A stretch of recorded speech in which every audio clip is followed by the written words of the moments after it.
memang diakui atau tidak, beberapa profesor kami yang dalam Islam Studies itu kan memang bukan Muslim ya, tetapi mereka Oh, bukan Muslim.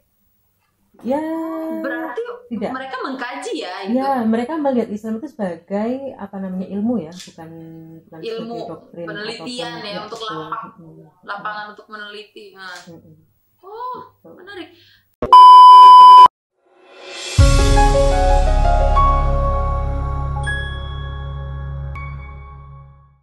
Bismillahirrahmanirrahim. Assalamualaikum warahmatullahi wabarakatuh. Halo sahabat Hidayatuna di seluruh Nusantara. Bertemu lagi dengan Nafia di Dialog Hidayatuna. Oke, kita berjumpa lagi ya di episode podcast yang terbaru. Yang kali ini kita akan berbicara dengan salah satu sahabat Hidayatuna yang sedang menempuh pendidikan ya. Di negara mana ya kira-kira? Kemarin itu Maroko udah, Malaysia udah, Turki, Jerman, dan banyak lagi gitu ya pokoknya. Saking banyaknya sampai lupa. Nah, oke, kali ini kita akan melanjutkan podcast kita dan ngobrol-ngobrol dengan sahabat kita yang sedang belajar di negeri kincir angin. Negeri apakah itu? Ya, negeri Belanda. Oke, kita sapa dulu kakaknya. Assalamualaikum. Waalaikumsalam warahmatullahi wabarakatuh. Kak Fitri. Iya. Sehat? Alhamdulillah. Alhamdulillah. Udah lebaran ya, kita kan minal aidin wal faizin ya Kak? Iya, sama-sama ya. Alhamdulillah sudah melewati masa bulan puasa yang sungguh beda dari bulan-bulan dari tahun-tahun sebelumnya ya Kak ya. Kak Iya, Fitri, betul. sehat? Alhamdulillah sehat. Alhamdulillah. Wah, sebelum ngobrol nih, Kak Fitri asalnya dari mana sih? Asal Solo, tapi sekarang tinggalnya di Jogja karena kerjanya di Jogja ngajar. Oh iya. Berarti lagi di Indo ya posisinya? Iya, sekarang lagi di Indo karena kemarin Januari pulang untuk finishing tesis tahap terakhir. Insya Allah sekarang lagi revisi kayak gitu. Mudah-mudahan tahun ini bisa balik ke Belanda untuk ujian. Oh, untuk ujian, untuk ujian akan balik lagi berarti ya. Ini tuh untuk S2 atau S3 nih Kak? S3. Oh, S3 jurusan?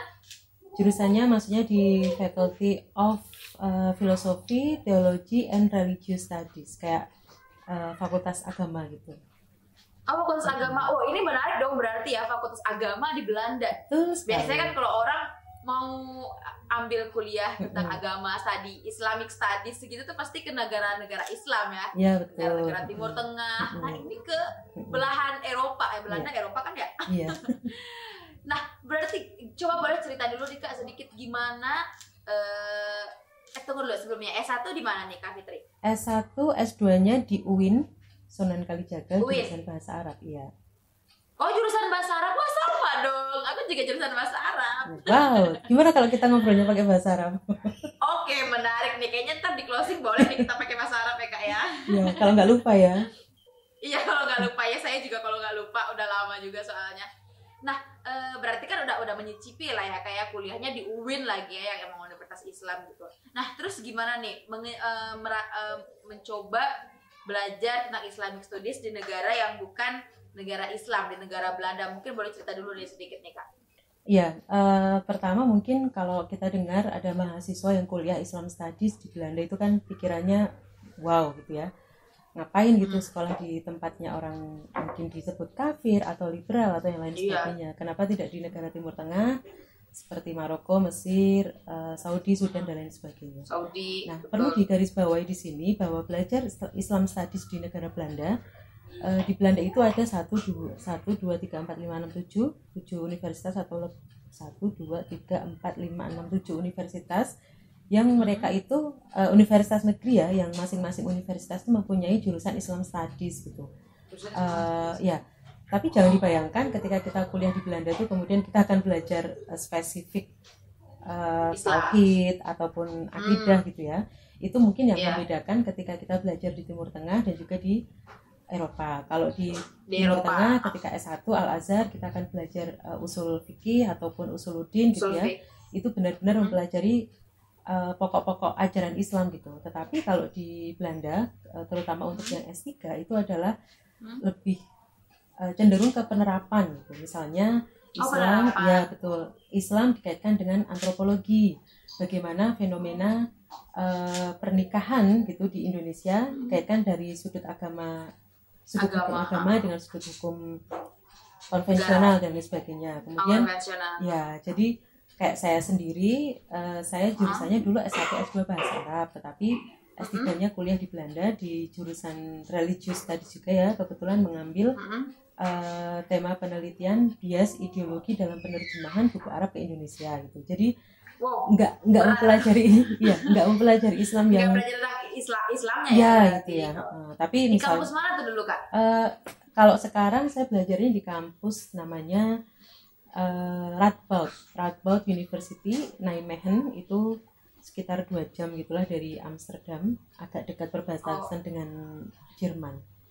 Ya. Oke. Nah, berarti balik ke pembahasan Mbak tadi, berarti tidak melulu tentang agama Islam, hukum-hukum gitu ya berarti? Ya, mungkin tidak yang spesifik kayak misalnya bagaimana sih belajar tauhid gitu ya, apa pengertian tauhid gitu, tapi lebih beberapa penelitian yang terkait dengan studi Islam seperti teman-teman saya itu misalnya fenomena Habib Syekh di Indonesia. Itu kan tetap angle-nya Islam tapi dilihat dari sudut pandang antropologi. Kemudian ritual apa namanya, ziarah makam ataupun ritual pembacaan Al-Quran di kalangan NU dan Muhammadiyah gitu. Nah, itu fakultas yang menaungi di sana dinamakan Islam Studies karena memang salah satu objeknya adalah Islam. Tetapi tidak kemudian nanti kalau kamu belajar di sana belajar ya, tuh, karena memang diakui atau tidak beberapa profesor kami yang dalam Islam Studies itu kan memang bukan Muslim ya, tetapi mereka ya, bukan Muslim.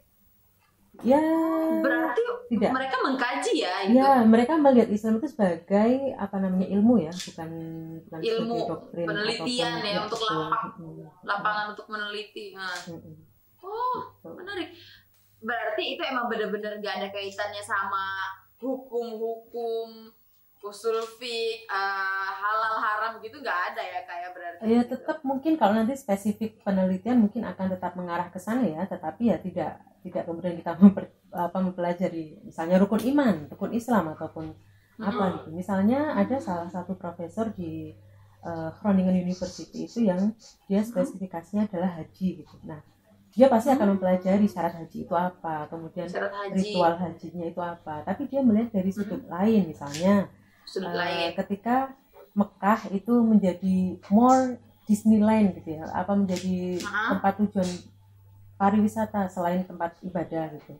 Terus nanti juga ada profesor lagi dari Utrecht University yang memang bahasa Arabnya luar biasa, namanya Christian Lange, karena beliau S1-nya kalau tidak salah dari Harvard gitu ya, jurusan bahasa Arab.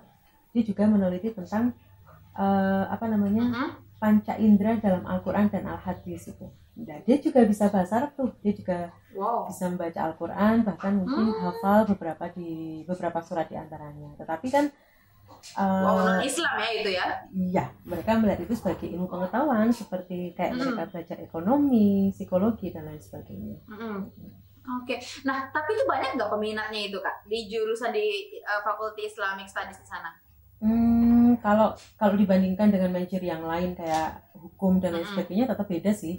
Tetapi betul, pasti. Persentase mahasiswa yang masuk di Fakultas Agama Islam ataupun Islam Studies itu rata-rata memang didominasi oleh mahasiswa Muslim yang kayak keturunan Maroko, Turki. Tetapi juga tidak menutup kemungkinan dari Belanda sendiri itu juga banyak yang yang tertarik untuk belajar Islam Studies. Ada berarti ya emang Belanda tulen mau belajar tentang itu. Iya, karena kan profesornya juga beberapanya orang Belanda, bukan orang Islam ya. Betul. Nah, tapi kalau misalnya kayak profesor yang kayak gitu, kira-kira mereka itu penganut apa?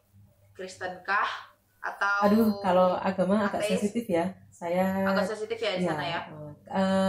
Kalau profesor saya tahu beliau menganut Katolik, tetapi untuk beberapa profesor yang lainnya saya nggak pernah bertanya, dan itu sangat individual sekali. Ya emang kalau di sana kan emang nggak bahas agama terlalu dalam banget ya.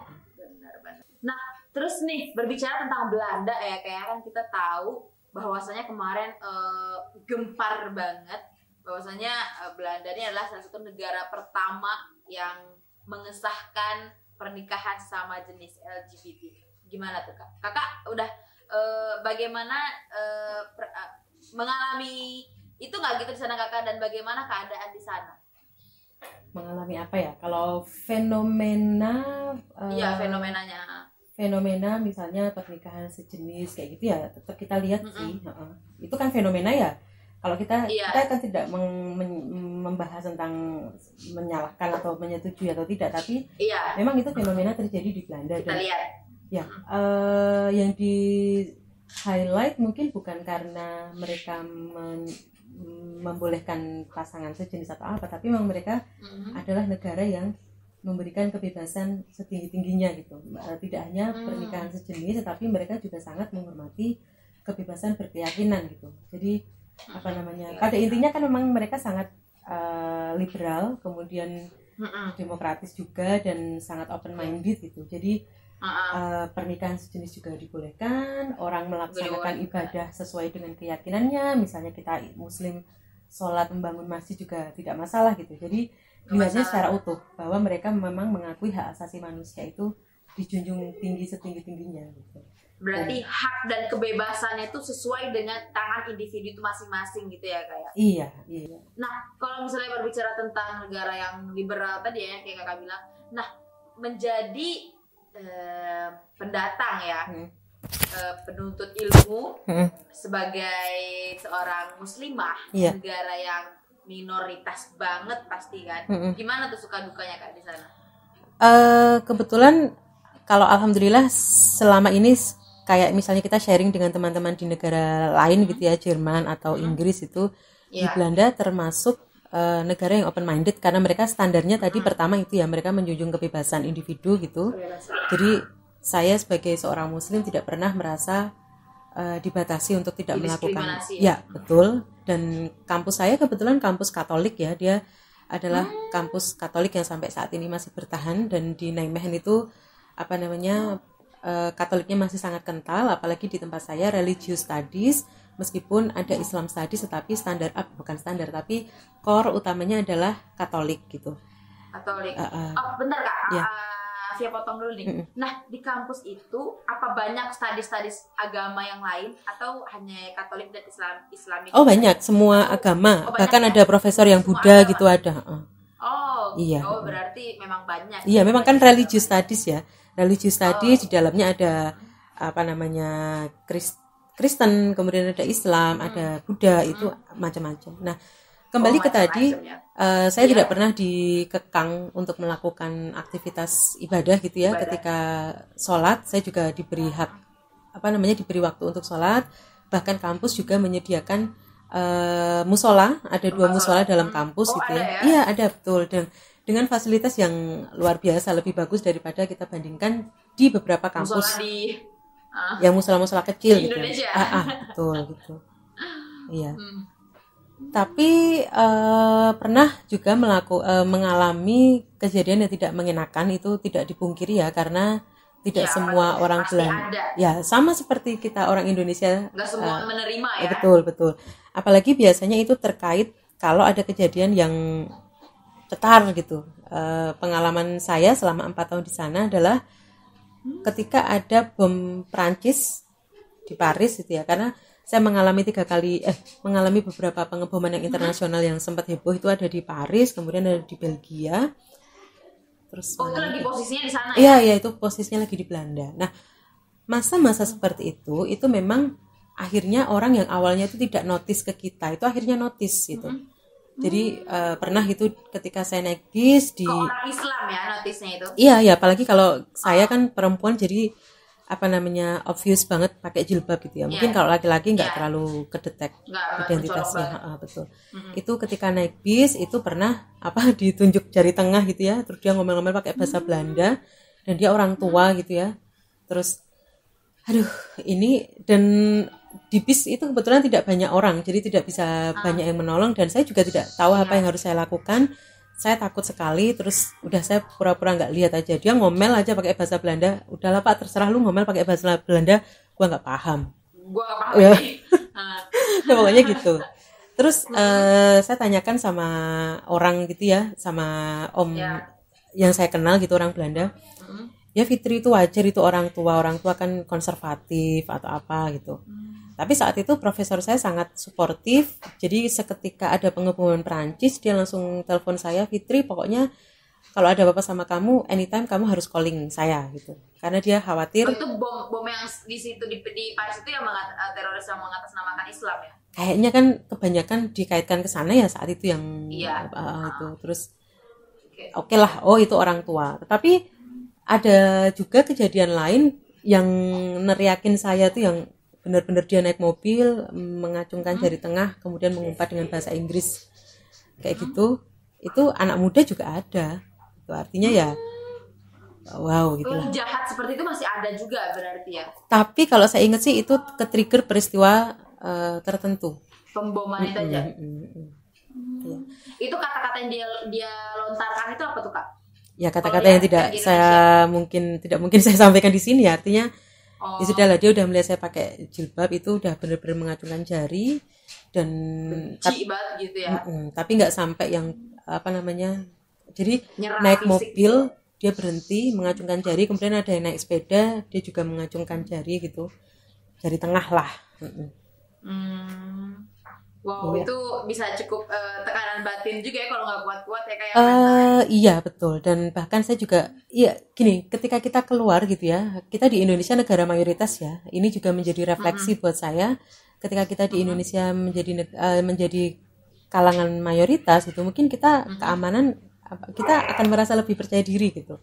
Tetapi ketika kita di Belanda yang notabene-nya adalah minoritas, kekhawatiran itu memang ada gitu, sehingga saya bisa merasakan ini tidak membahas Islam teroris atau apa, itu masih sangat abu-abu ya. Jauh. Tetapi begini, saya pernah mengalami kejadian gitu ya, naik kereta, kemudian itu masih apa namanya nggak jauh dari peristiwa pengeboman di bandara Brussels, bandara Belgia. Terus ya saya mau ke bandara Schiphol gitu. Itu was-wasnya minta ampun karena aduh kemarin dari Prancis terus sekarang Belgia, ini bisa jadi kan ke Belanda gitu loh, apalagi bandaranya Belanda, keretanya itu bawah tanah, udah paranoid aja mikirnya kalau sampai ada bom. Terus mau kemana gitu loh, di terowongan gitu, di tunnel gitu. Nah, naik kereta parno banget, naik kereta, di dalam kereta itu ada laki-laki gitu ya, apa namanya, muka-muka Timur Tengah gitu, tidak rasis di sini, tapi itu fakta ya, empirik benar-benar terjadi. Dan dia membaca Quran pakai tas ransel. Terus dia tuh beberapa kali ngelihat saya sambil senyum, astagfirullahaladzim ya Allah. Yang ada itu bukannya gimana, tapi takut gitu loh, karena dia bawa apa di dalam tasnya ya. Iya. Gitu loh, jadi seudon sendiri ya seudon sendiri. Gitu. Betul, padahal saya muslim ya, itu nggak akan terjadi ketika kita di Indonesia gitu loh. Akhirnya saya sama teman saya perempuan juga langsung bilang, Fit, jangan kontak mata. Kita kan nggak pernah tahu ya dia punya intensi baik atau buruk atau apa gitu.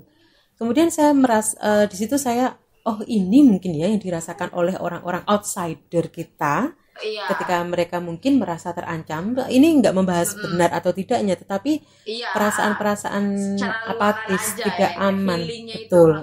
Itu benar-benar terasa gitu. Itu tidak pernah saya rasakan ketika saya berada di Indonesia gitu. Ya pasti. Ya kan? Malah kita akan membela banget kan gitu ibaratnya. Iya, bukan masalah membela atau tidak, tapi perasaan insecure, kemudian seudon dan tidak aman itu ya, itu saya sampai akhirnya kita turun belum sampai ke stasiun tujuan karena takutnya, dan kita tunggu nggak ada berita, oke berarti aman. Itu saya juga beristighfar ya, artinya astagfirullahaladzim, kenapa saya harus seudon dengan insider kita sendiri gitu ya. Tetapi kan padahal mungkin orang yang itu cowok ya kayak nah mungkin dia kayak senyum gitu kan, kayak wah ketemu sama yang sesama iya gitu. Mungkin dia baru TP kali ya. Iya tapi kan kita juga aduh sendiri ya, salah berarti, harusnya saat itu aku datengin ya, aduh. Ya gitulah. Berarti emang kebawa lah ya Iya juga dengan bagaimana cara orang di sana memandang kita secara orang muslim gitu berarti ya kayak